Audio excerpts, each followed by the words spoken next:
जय श्री राम मित्रों।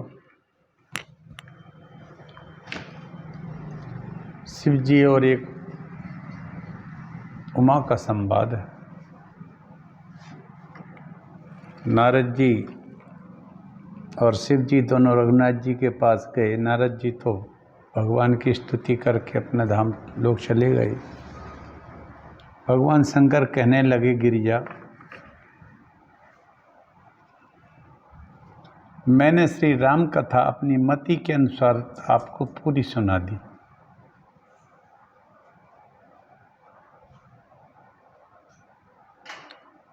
रचि महेश मन मानस राखा। इस रामचरित मानस को भगवान शिव जी ने रचा था। पाई सु समय सेवासन भाखा। और सब जब समय सुनाने का सही आ गया तब उन्होंने पार्वती जी को सुनाया। तो कहते हैं शंकर जी कि मैंने पूरी रामचरित मानस तुम्हें सुना दी है पार्वती गिरिजा। प्रेम से कभी कभी शंकर जी पार्वती जी से गिरिजा भी कहते हैं, क्योंकि वो हिमालय की पुत्री है।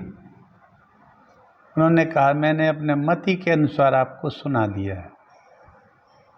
श्री रामचरित एक आध हो तो ठीक है, लेकिन ये तो 100 करोड़ से भी ज़्यादा है, अपार है। राम के चरित्र अपार हैं गिरिजा। वेद और शारदा भी इसका वर्णन नहीं कर पाते। हरि अनंत, हरि कथा अनंत। रामचरित जे सुनत अघाही, रस विशेष जाना तिन नाही। राम जी के चरित्र अत्यंत मनोहर है। उनको सुनकर जो तृप्त होता है उसने उसका महत्व ही नहीं जाना, क्योंकि तृप्ति होती ही नहीं रामचरित की सुनने से। हरि चरित्र मानस तुम गावा, सुनी में नाथ अमित सुख पावा। तुम जो कही है कथा सुहाई, और काग भुसुंड गरुड़ प्रति गाई। हे नाथ, आपने श्री रामचरित मानस का गान किया, उसे सुनकर मैंने अपार सुख पा लिया। माता पार्वती जी कहती हैं, आपने जो कुछ भी इसको सुनाया है हमें उससे बड़ा आनंद अपार सुख आया। आपने जो कहा कि सुंदर कथा काग भुसुंड जी ने गरुड़ जी से भी कही थी, तो हे प्रभु, कौए का शरीर पाकर भी काग भुसुंड वैराग्य ज्ञान विज्ञान में दृढ़ है। श्री राम के चरणों में अत्यंत प्रेम है, भक्ति भी प्राप्त है, इसमें मुझे संदेह है। अब गिरिजा ने एक अगला प्रश्न कर दिया कि एक काग कौआ के को इतना ज्ञान हो गया, आपने सुना दिया, तो ये संदेह मेरा दूर कीजिए। हे देवादिदेव महादेव, वह प्राणी अत्यंत दुर्लभ है जो मद और माया से रहित श्री राम जी की भक्ति का परायण हुआ। क्या पूछा है माता जगदम्बा ने। ऐसा व्यक्ति जो मद और माया से रहित हो। अरे जरा जरा से लोग मद और माया से मुक्त नहीं हो पाते। जिनके पास कुछ नहीं है वो भी अहंकार में डूबे रहते हैं। कुछ तो है, माया भी तो होते ही हैं। राक्षसों को माया भी कहते हैं, क्योंकि वो दुनिया भर की माया जानते हैं। लेकिन हमें तो ऐसे लगता है कि शायद इस पृथ्वी पर कोई हो जो माया भी ना हो। सुर नर मुनि को नाहि, जिन्हें ना हो ही माया प्रबल। गोस्वामी जी ने कहा इस बात को। अस विचार मन माई, भजे ही महा मायापति। ऐसा गोस्वामी जी का बड़ा सुंदर रचना है।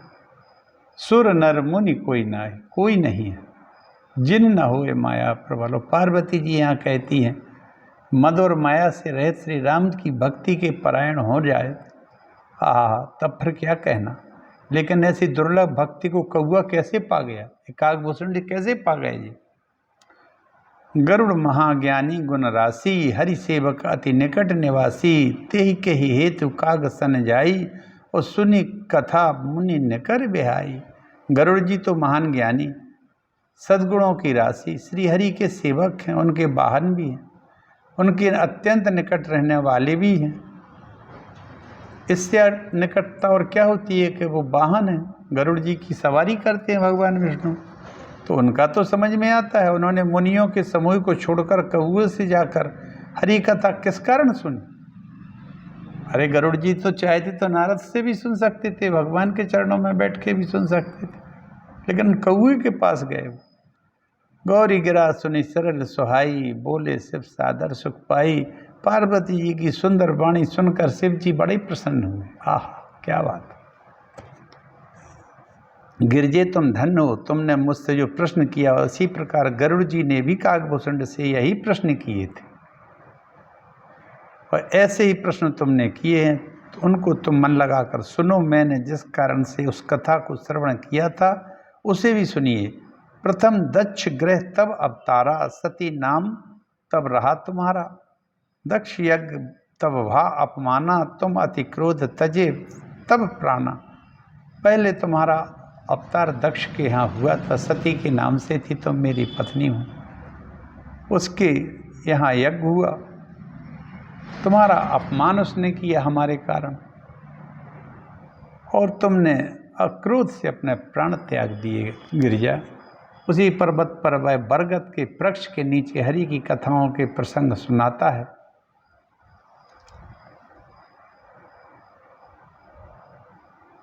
पहले जन्म में तुम दक्ष प्रजापति की पुत्री थी, सती थी। तुमने अपमान से प्राण त्याग दिए।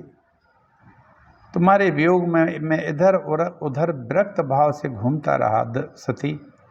तब मैं सुमेरु पर्वत की उत्तर दिशा में एक नील पर्वत है, वहाँ माया रचित अनेक गुण दोष मोह काम आदि अविवेक जो सारे संसार में व्याप्त हो रहे हैं, उस पर्वत के पास नहीं फटकते। जिस शंकर जी ने कहा कि सुमेर पर्वत के पास एक नील पर्वत है, मैं वहाँ गया जहाँ काम क्रोध लोभ मोह माया मद मत्सर इस संसार के गुण दोष माया रचित जितने भी ये वो वहाँ नहीं। माया ने उसको मुक्त कर दिया उस क्षेत्र को। जैसे आजकल कोई क्षेत्र होता है ना जो विशेष होता है, ऐसे उस समय वो नील पर्वत को विशेष था। उसी पर्वत पर बरगद का एक वृक्ष है, उसी के नीचे हरि कथाओं का प्रसंग सुनाता है। वहाँ अनेक पक्षी आकर कथा सुनते हैं। निर्मल बुद्धि वाले हंस जो सदा वहाँ तालाब पर बसते हैं, सभी कथा सुनते हैं।